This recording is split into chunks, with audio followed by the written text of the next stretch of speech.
Jennifer Perez. Hey, welcome back on this Monday morning, the first day of the first full week of the year of 2025.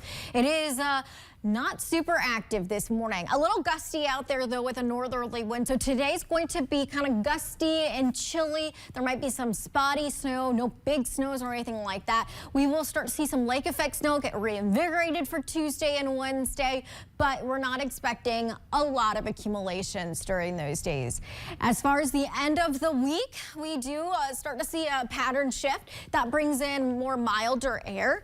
And we're monitoring Sunday for the potential of widespread snow. Not that it's going to be a big winter storm or anything like that, but a better shot of seeing a little bit more widespread coverage of some snow at the end of this weekend. That's where we're standing right now. It can and will likely change. Here's your jet stream pattern. This is why we have that colder air. We have that cold air coming in out of northern Canada, and it stays that way. A couple of waves of energy pass on through to help kick up a little bit more lake effect snow in the coming days. High pressure is giving us this northerly flow as this high pressure is over in the northern plains. So that northerly flow is going to continue to pump in that colder air.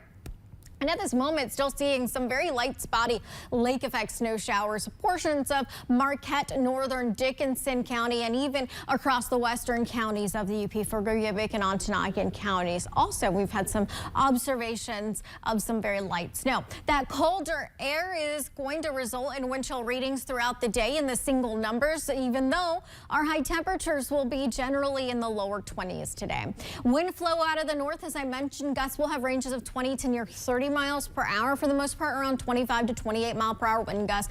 It'll be gustiest right near Lake Superior and across our northern and north central sections, and then winds will weaken this evening. As far as temperatures, for the most part, expect upper teens for the western half of the UP to right around 20, and then lower 20s across portions of the central and eastern counties. As far as snowfall for today, it is rather minimal, potentially a light dusting in some of those higher elevation spots, but we'll start to see a few more inches accumulate tomorrow and into Wednesday. Not something super major, but it's from that very light lake effect snow we're expecting over the next few days. Hey, let's time it out for you. This is today. Cloudy skies, not much for snow, as you can see here. That was 5 p.m.